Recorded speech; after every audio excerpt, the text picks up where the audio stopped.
न्याय यहाँ चुकता है, हर बनी अदालत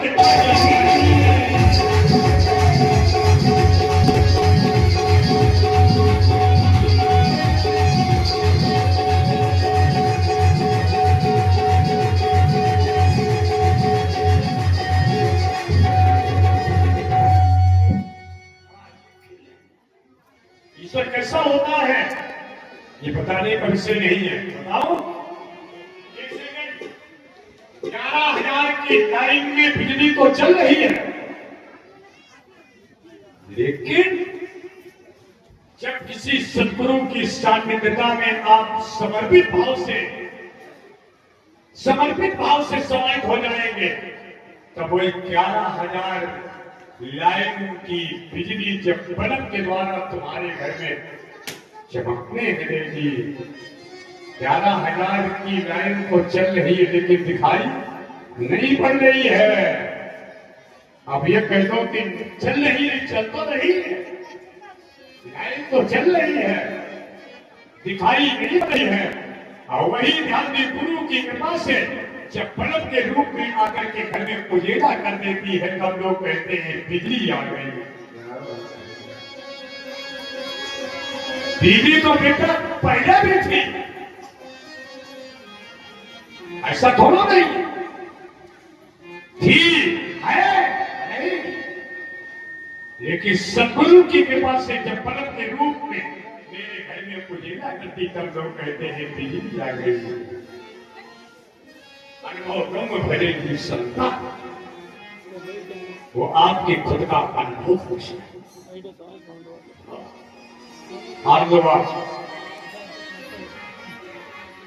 कथा जी में वर्णन हो रहा है,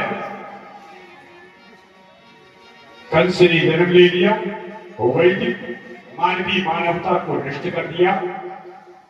क्या हुआ? अपने माँ बाप को घसीट करके कैद खाने में डाला। कंस की सबसे छोटी चचेरी बहन, जिसका नाम देवकी, देवक की 7 में से 6 लड़कियां पटेश्वर के बसदेव जी को ब्याही गई। सबसे छोटी लड़की, जिसका नाम देवकी है, हम तो सावन के पवित्र मास में अपने भोलेनाथ से निवेदन करते हैं, अगर हमारे किसी माँ बाप को प्रभु लड़की देना तो इस कलयुग रूपी अर्थ युग में उसे धनवान बना। देवकी बेटा अपनी बहनों में छोटी है, सरल भाव देखना, देवकी सरल भी है, देवकी का कद भी छोटा है। आज कंस के अत्याचार को जिस समय देखा तो देवकी ने अपने भैया से याचना की, भैया हमारी शादी के लिए जब विचार करना तो हमारी शादी कहीं मत करना, जहां मेरी 6 बहनें, अभी आप वेद मंत्र सुनेंगे, पटेश्वर के बसदेव जी को ब्याही गई है, आप हमें वहीं भेज देना। यदि मेरा पति मेरे से प्रेम नहीं करेगा तो अपनी बहनों के साथ में काशी भर करके मैं तुम्हारे कुल की मर्यादा बचा लूंगी। हमने तो बेटा ऐसी ऐसी बहन बेटियां देखी हैं जिनको ससुराल में बेहद तकलीफ है, लेकिन अपना तन माँ बाप को कभी रोकर नहीं दिखाया। हम तो आपको रोज बताते रहे, ऐसी ऐसी हमारी यहाँ बिटियां बढ़ती हैं जिन्होंने अपने बाप के कंधे से कंधा लगा करके लौने करके विषम परिस्थितियों में अपने जीवन को संभाल करके। हम बेटा विरोध नहीं कर रहे, सबके सबने बेटा से शायद एक कुल करता है और सदाचारी लड़की से 3 कुलों का उद्धार हो जाता है। एक बात अपनी करूं, मैं बेटा का विरोध नहीं कर रहा हूं, जो सुख हमें संस्कारी लड़की से मिल जाएगा वो बच्चे से कभी आशा नहीं। ससुराल में बेटा लड़की को अभी देखना कितना भी सुख हो, ससुराल में बेटा तुम कितनी सुखी हो, और लड़की को यदि खबर मिल जाए कि मेरे माँ बाप के जीवन में समस्या है, तो सारे सुखों में नाक लगा करके उसे मायके की टूटी झोपड़ी आ जाती। और एक बात बेटा अपनी हिम्मत से कह लूं, मैं पहले भी बोला था, आप कहते हमारी बात को समझना लगा। ससुराल में बेटा आपको बेहद सुख है, लेकिन अगर हमारी कहीं बहू को ये मालूम हो जाए कि तुम्हारा भैया या पिता खत्म हो गया,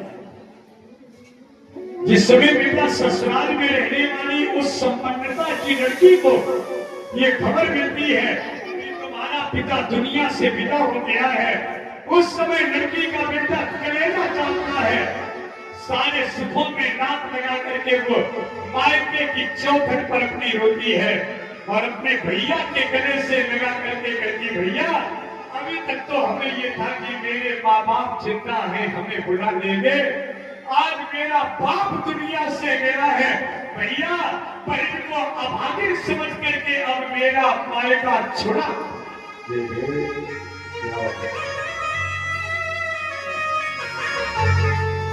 ये करके उस पिता से पूछ जिसने हाथ पीले करके कन्यादान किया, ये दर्द हमारी उस बिटिया से पूछो जिसका मायके का वो सुख सदा सदा के लिए बेटा छिन गया।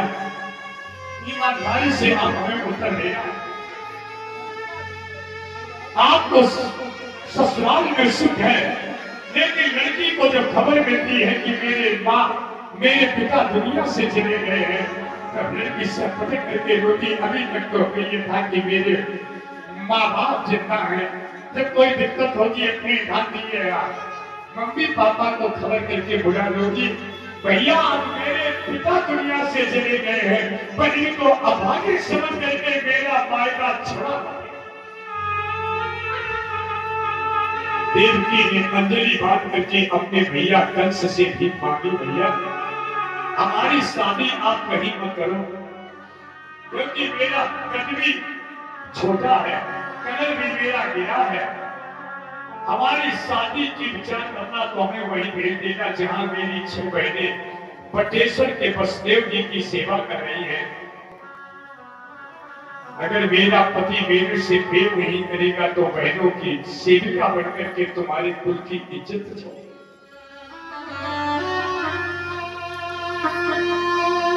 कंस ने अपनी बहन की मनोभावनाओं को पूर्ण करने के लिए सेवकों को भेजा, वसुदेव जी को बुलाया और वैदिक रीति से कृति बंधन करके हाथ पीले करके जिस समय कन्यादान किया तो देवकी अपने भैया के गले से जबड़ करके रोई, भैया आज तुम्हारे हाथ पीले करके हमें बटेश्वर भेजने की तैयारी कर रहे हो, भैया एक मेरी बात सुन लेना, आज तुम बहन को ससुराल भेज रहे हो, एक दिन ऐसा आएगा कि ससुराल में बहन के होते हुए रक्षाबंधन के दिन तुम्हारी कलाई सूखी रह जाएगी। आप बेटा बैठी हो, ऐसे ऐसे आपके सामने दिन आए जो बहन ससुराल में रो रही है और भाई का रक्षाबंधन के दिन त्योहार सुना, क्योंकि वो पराधीनता की जंजीरों में ससुराल में जकड़ी है। कंस ने अपनी बहन के आंसू पोंछने के लिए दान क्या दिया, दासी नाम सुकुमारी नाम तुई सते सम अलंकृते। बिल्कुल बेटा यथार्थ बोलो।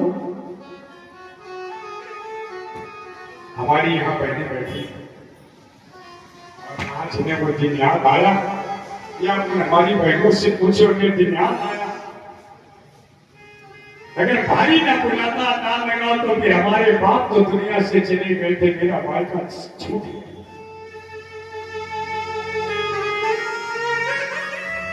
बाप के मरने के बाद दिन ऐसा मालूम पड़ता है कि मेरा जीवन बस सोना सोना। देवकी की जिस समय हाथ पीले करके कन्यादान किया, देवकी की नेत्र से आंसुओं की अवधार, भैया भैया बहन को तुम बुला, आसी नाम सुकुमारी नाम दुई सते सम अलंकृते। जैसे अपनी बहन को सुसज्जित किया था, ठीक इसी तरीके से दासियों को भी सुसज्जित करके और ये भेजने के लिए चला। प्रयाण प्रकृति यावत पर बंधयो। अंकुर का मंत्र प्रयाण प्रकृति यावत पर बंधयो। आज अपनी बहन और बहनों को स्वयं भेजने के लिए कर सकता प्रयाण प्रकृति। और जैसे बताने वाला अब बढ़ी सवारी आगे को आकाश मार्ग में शब्द हुआ कंस राज उसको सुनकर विस्मित सहसा भयभीत हुआ। कैसे अपने बहन और बहनोई को भेजने के लिए बटेश्वर की ओर चला, आवाज आई क्या अये कंस तेरी इसी भगनी से जो लाल आत्मा आएगा ज्ञानी होगा ध्यानी होगा पर तेरा काल कहाँ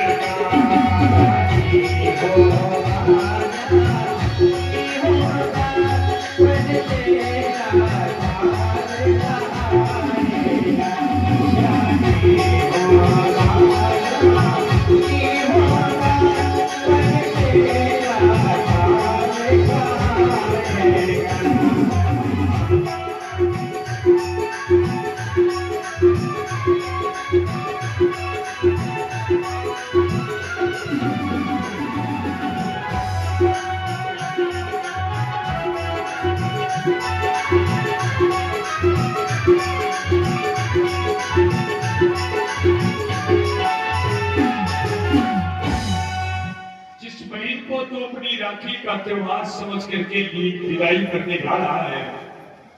अस्यास्तमो गर्भो हंता, अस्यास्तमो गर्भो हंता। जिस बहन को तू राखी का त्योहार समझ करके विदाई कर रहा है, अष्टमो गर्भो, इस बहन के गर्भ से जन्म लेने वाला आठवां बेटा तेरा कौन? अस्यास्तमो गर्भो हंता।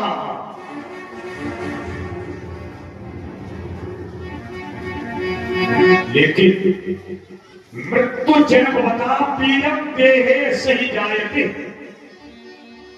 प्रत्येक प्राणी की मृत्यु अटल सत्य है, इसे कोई टाल नहीं सकता।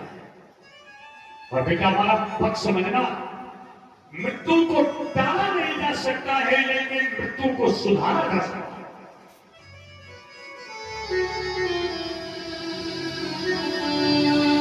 खास बिंदु पर हमें चिंतन करने, मृत्यु टल नहीं सकती है लेकिन मृत्यु को विवेकशील व्यक्ति सुधार। परीक्षित ने मृत्यु को टाला नहीं है बल्कि मैं रोज बोलता हूं अपनी मृत्यु को महामहोत्सव में परिवर्तित। ये बेटा मृत्यु को सुधारने की व्यवस्था है। आप बैठे हम बैठे बेटा कर नहीं सकती सोच सकती है। वही लिखा मृत्यु जन्मता वीरम देहे से ही जायते। प्रत्येक प्राणी की मृत्यु अटल सत्य है, टाल नहीं सकता है लेकिन बहुत प्रयत्न करने पर उसे सुधारा निश्चित है।